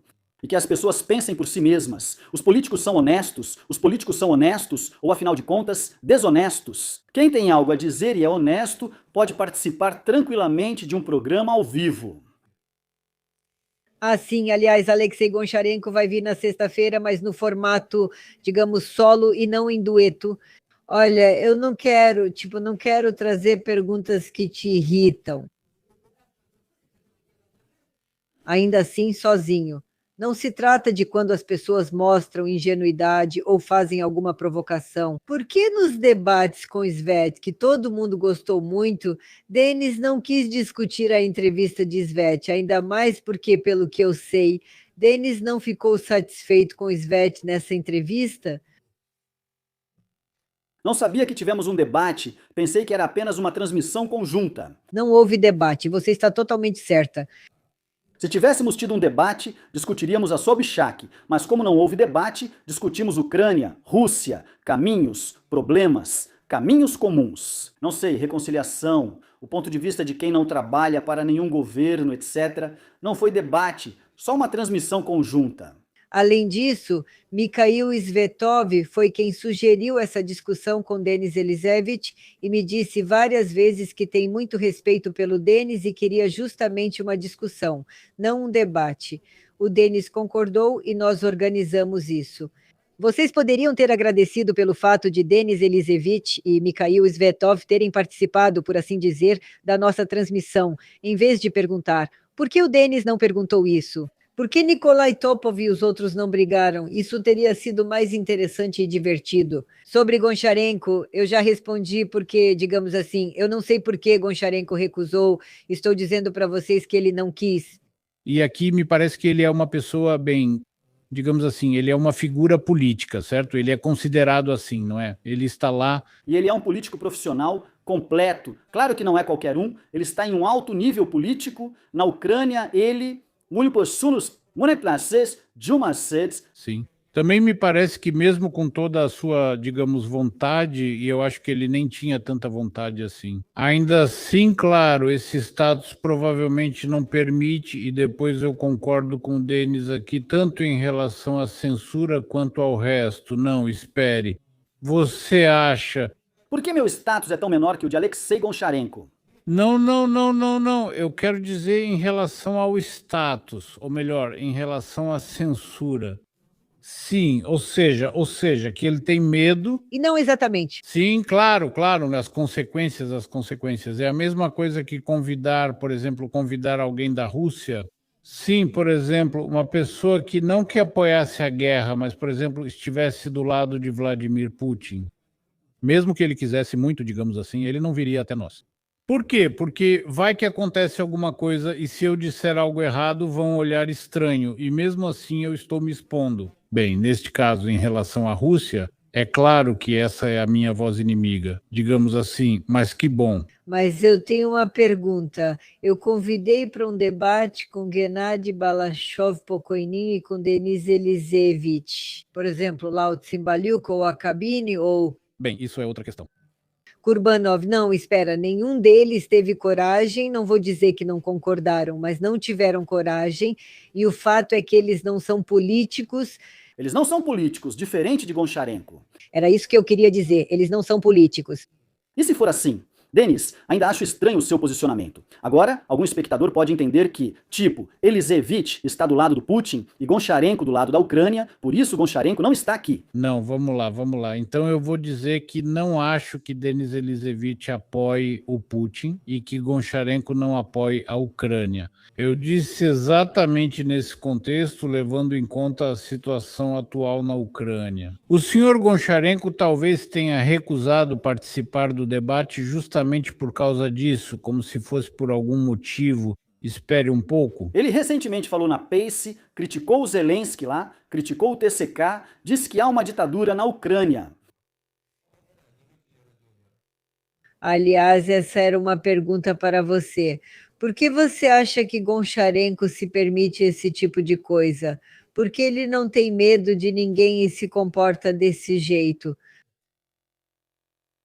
Às vezes vocês esqueciam, sim, de vez em quando. Aliás, quando ele vem ao nosso programa, ele também critica bastante Zelensky. Sim. Esta é a política profissional. Mesmo que eu ocupasse um cargo, não seria político, pois não corresponde ao meu espírito e à minha compreensão das coisas. Todos os políticos agem assim quando se aproximam as eleições. Querem se destacar no passe, chamar Zelensky de ditador e conquistar parte do público. Recomendo que tente contatar o deputado popular Geo Lerazu, que faz parte das facções do Zelensky. Por favor, mais uma vez, o nome Geoleras. Gel, Leras. Então era Gel, nome, Leras, sobrenome. Isso. Ele era assim. Então, novamente falando, mais perto das eleições. Bem, novamente, do meu ponto de vista, digamos assim, aqui no Canadá não vemos candidatos de destaque para o cargo de presidente da Ucrânia. Tenho certeza de que eles existem, mas não são visíveis, não sabemos nada sobre eles. E pode dar essa impressão, principalmente eu acho que, por exemplo, os ucranianos que vivem hoje relativamente longe, que, quem além de Zelensky, lembra, na Rússia também era assim, quem se não Putin? Não há, não exatamente uma sensação, mas digamos assim, um medo ou receio de que essa pergunta possa começar a surgir? E quem, se não Zelensky, quem vocês sugerem, quem pode ser presidente? A propaganda já está agindo e essas perguntas já são feitas. Alguns dos meus espectadores que não estão na Europa, mas vivem na Ucrânia, dizem não no sentido de que Zelensky é tão bom, mas em quem votar, em quem votar. E eu respondo, bem, então não votem, vivam com Zelensky, deixem que continuem zombando de vocês, da Ucrânia, vivam com o risco de serem pegos pelo TCK, ou na guerra, ou por um míssil, sem luz, sem aquecimento, existe essa alternativa também. Foi justamente quando houve as últimas eleições, ou melhor, quando foram as últimas eleições presidenciais na Ucrânia. Alguns dizem que muitos votaram no Zelensky justamente para contrariar Poroshenko, como eu, por exemplo. Sim, sim, ou seja, por qualquer um, menos pelo Poroshenko, mas nesse caso era o Zelensky, e por isso ele conseguiu uma porcentagem tão alta dos votos. Sim, isso foi um índice negativo do Zelensky. Mas essa questão é importante antes do que você disse sobre não haver candidatos. Vamos descobrir. Você e todas as outras pessoas, quando as eleições forem anunciadas, nas quais todos serão permitidos, ou pelo menos algum tipo de eleição. E enquanto não houver eleições, nós não podemos saber quem são os candidatos, bem, diretamente. Mas como podemos saber sobre eles quando nós, e aqui eu também concordo, vemos esse interminável, digamos assim, telemaratona? Internet funcionando para todos, graças a Deus. E então, olha, na internet tem esse telemaratona. Eu mesmo, por exemplo, só assisto ele pela internet, sim. Na internet é possível ouvir o telemaratona ou sintonizar a Rádio Vera. E aqui, novamente, a questão do Goncharenko. Sabe, é muito fácil chamar alguém de pró-Rússia ou de algo assim. Uma coisa é escrever um post no seu Telegram, outra coisa é vir ao ar e provar. Eu sou melhor do que aquele. Pessoal, estou aqui provando e argumentando. Talvez o Goncharenko queira ser presidente ou o Eliseevich se candidate e as pessoas decidam, mas sem discussão, sempre em seu canto confortável. Vou com prazer a qualquer programa ao vivo, seja o seu ou do representante do governo Zelensky. Posso explicar porque sou contra eles, não apenas por não gostar do Zelensky, mas com fatos, só que eles não querem debater. O que significa Denis Eliseevich, status igual ao do Arestovich? O que esse status quer dizer? Não faço ideia. São pessoas que não entendem nada. Não é o Arestovich. Não vou criticar o Arestovich agora. Ele já tem muitos problemas. Nem Goncharenko, nem fizeram metade do que Eliseevich fez na vida dele. Goncharenko é político desde os 16 anos, fazia campanha desde criança. Já Arestovich, ninguém sabe ao certo sua ocupação, enquanto Eliseevich criava centenas de empregos. Então não precisa ouvir isso, com certeza. Quais são os problemas do Arestovich agora? Aliás, agora, Ele está sob sanções, foi feito um pária, foi desacreditado, houve uma campanha contra ele, ele falou muita besteira. Me diga sobre a própria entrevista Geoleras. Sobre quem você falou, não é ucraniano, só tem esse nome, Geoleras, Parece ter raízes armênias, mas isso não importa para mim. Só quero saber o ponto. Ele se manifestou muito fortemente no início da guerra contra a Ermak. Tinha um canal no YouTube muito ativo e depois simplesmente sumiu por 1 ano e meio. Agora a pessoa simplesmente não aparece em lugar nenhum. E agora ele apareceu na tribuna da Rada Suprema. Talvez você tenha visto Goncharenko na passe. E ele está na Rada Suprema. E lá disse que Zelensky é um bandido. Prendam todos. Peça demissão. Em um tom até meio grosseiro, talvez. As eleições estão chegando. Acho que nós duas vamos fazer a mesma pergunta. Denise, não, eu queria perguntar sobre Kolomoisky. E eu sobre Dmitry Dzangirov, porque se Denis sabe algo sobre o destino dessa pessoa. Porque ele já esteve na nossa rádio, depois apareceu um vídeo horrível, onde colocavam um chapéu na cabeça dele e outras coisas. Ouvi essa pessoa algumas vezes por acaso, mas as opiniões dele não têm relação comigo. A vida antes da guerra, não só durante ela. Isso não quer dizer que ele deva ser levado ao SBU.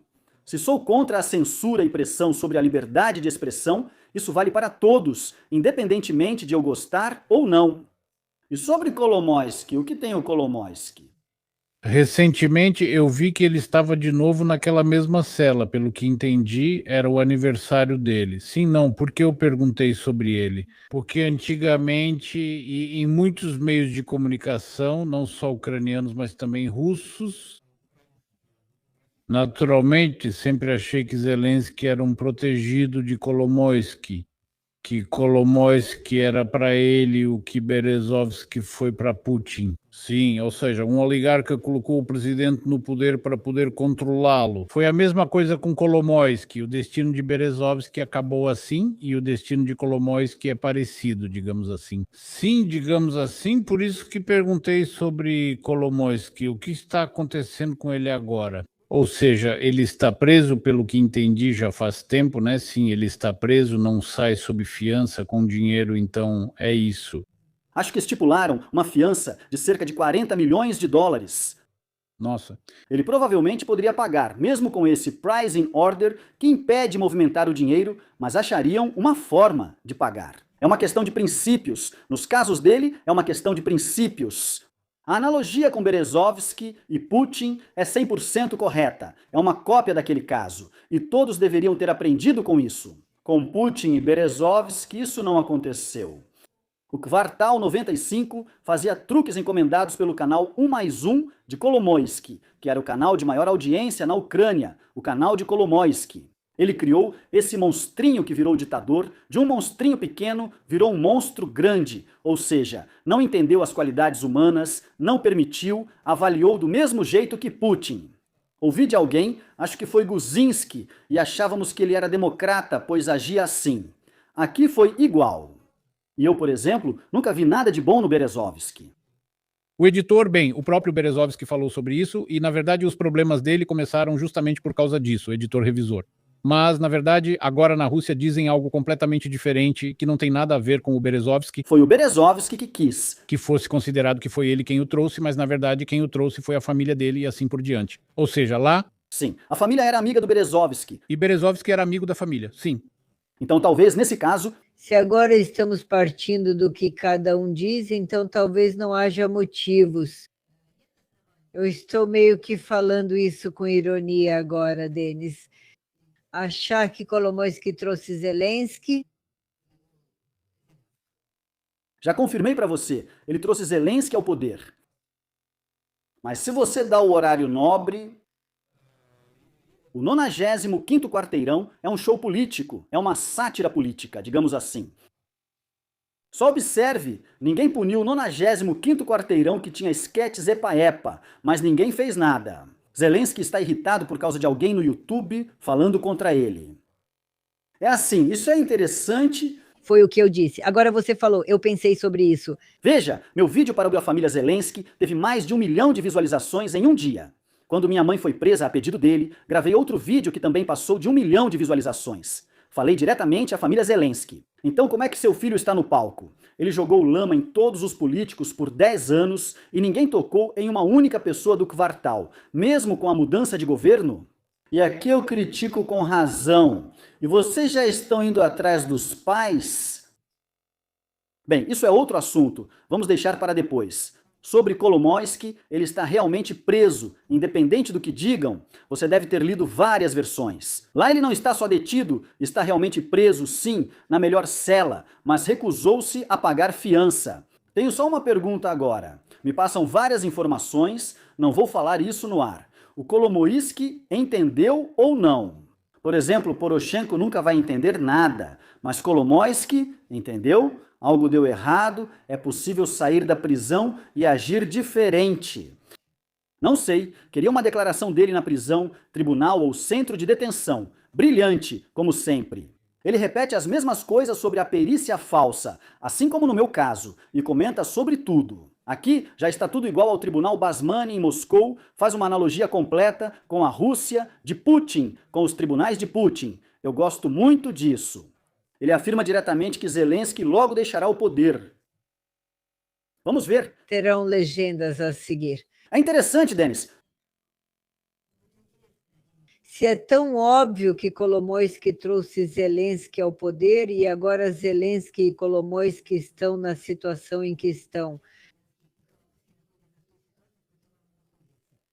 A sociedade ucraniana vê isso da mesma forma que você, eu, Denis, ou seja, essa sociedade reage. Ou é o medo de alguma coisa, como você disse, como aconteceu com a sua mãe quando ela compartilhou o que você escreveu.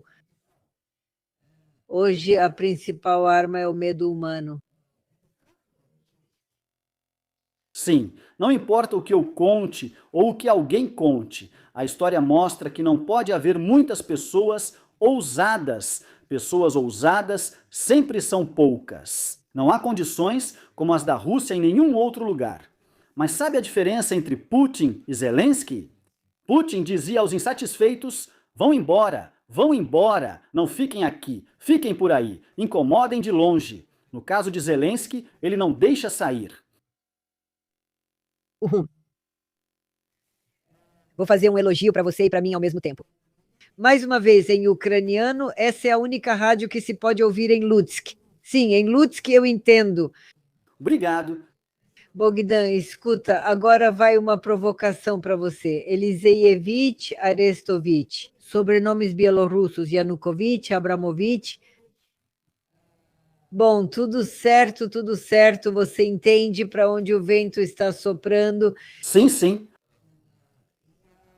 Quero te dizer que eu entendo que você não liga para esse tipo de comentário e isso não te irrita nem um pouco. Então você é bielorrusso, judeu, mas não ucraniano, certo? Não me irrita, mas vou fazer a pessoa relaxar na hora. Yanukovych e Arestovich não são judeus. Podem ficar tranquilos. Não há essas raízes judaicas lá. Está tudo certo. Eu nem presto atenção nisso. Sinceramente, ao longo desses anos houve tantas tecnologias, maldades, provocações, que sobre o antissemitismo já está tudo claro. Obrigada pela doação do Valery Andrei Lugansky para presidente. Quem é Andrei Lugansky? Sim, eles prestam atenção. São micróbios da internet, provocadores que surgiram. Eu simplesmente não faço ideia de quem seja. Pergunta para Denis. É provável que Kolomoisky mesmo se candidate à presidência, assumindo o papel de mártir político? Na minha opinião, as chances de sucesso são obviamente altas. Esqueça essa ideia imediatamente. Não, nunca, 100%. Por quê? Sei que ele nunca vai se candidatar a nada em lugar nenhum. Pergunte categoricamente ao Denis, por favor. Alexandra Massichuk forneceu as fitas onde mostram como armaram para Timoshenko, onde, na verdade... Provavelmente, estamos falando de Igor Mazichuk. Vou te dizer uma coisa, Alessandra, e para esse espectador eu não quero comentar, porque, novamente, sem citar nomes, não estou insinuando nada sobre ninguém. Eu, no geral, respondo, falo por mim mesmo, minha opinião, meus pensamentos. Eu não quero comentar certas redes, que uma publicou uma coisa, outra publicou outra, uns contra Timoshenko, outros defendendo. Não, eu sou pela Ucrânia, eu não pertenço a nenhuma dessas redes e não quero comentar isso. Obrigada. Por favor, diga, Alexandra, pergunte ao Denis a opinião geral.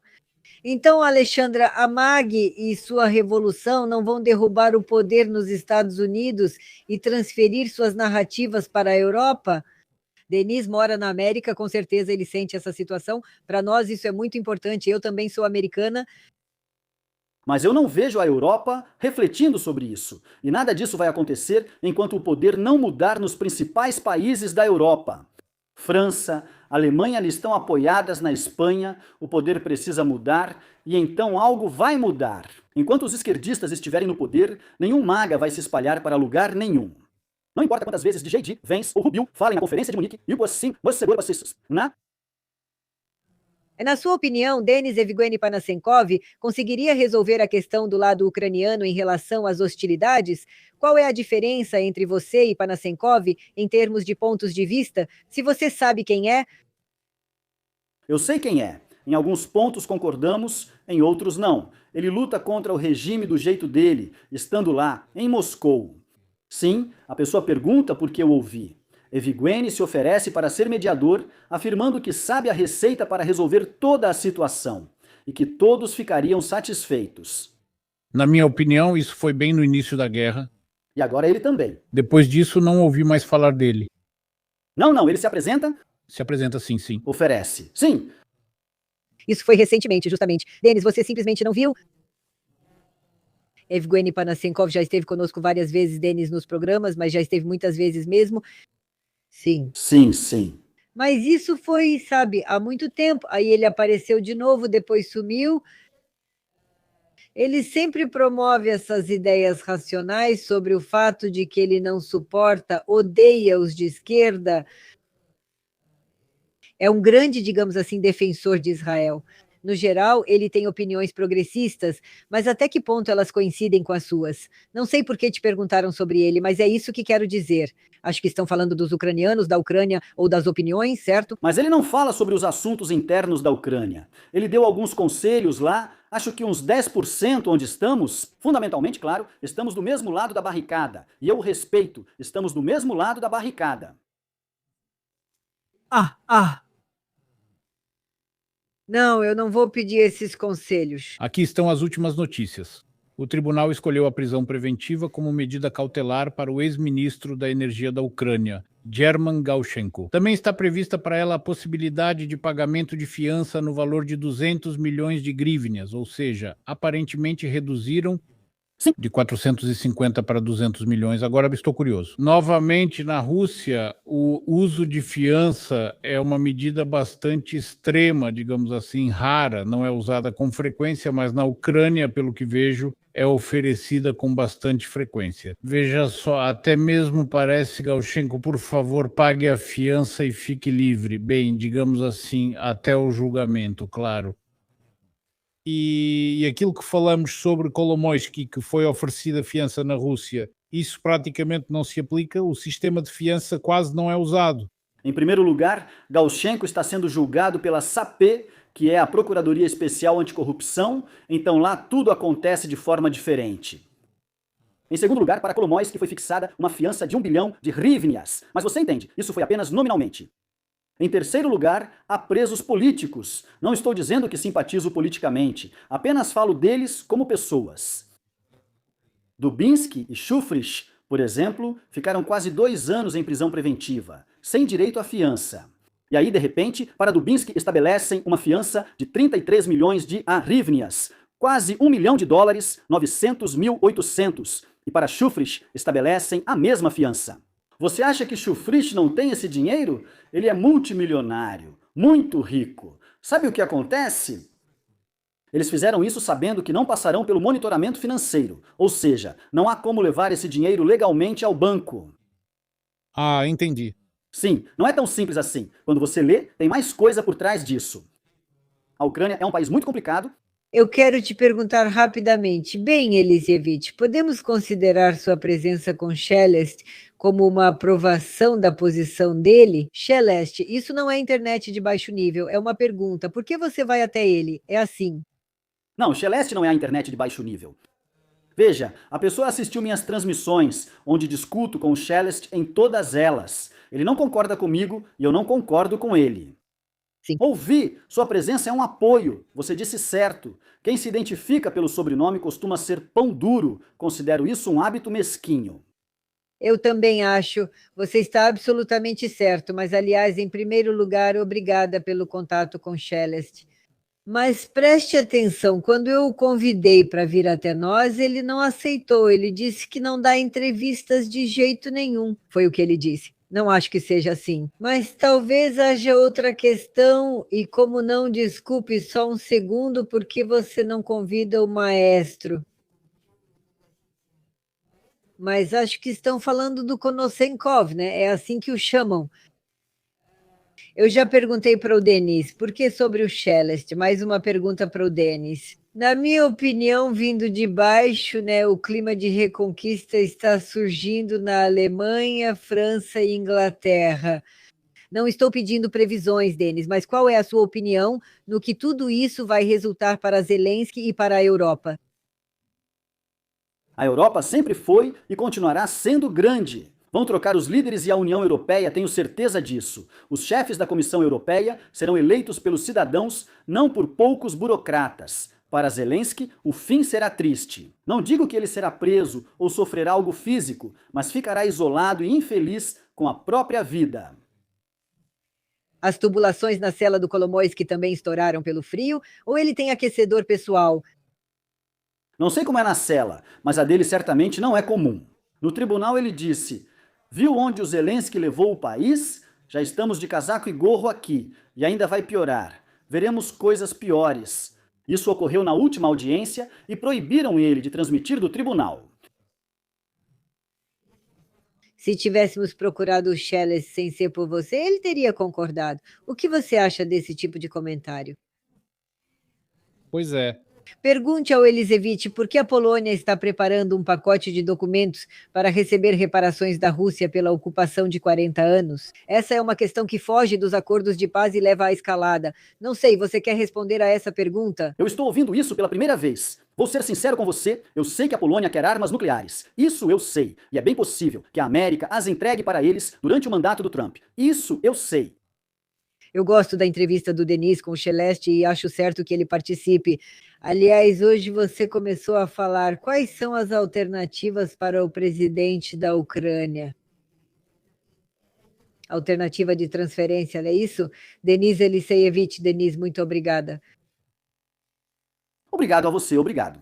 Obrigada, você disse. Eu normalmente venho até vocês de bom humor. Hoje vim de mau humor. Se pelo menos, como diz meu netinho, num pouquinho vocês mudaram seu humor, eu vou ficar feliz.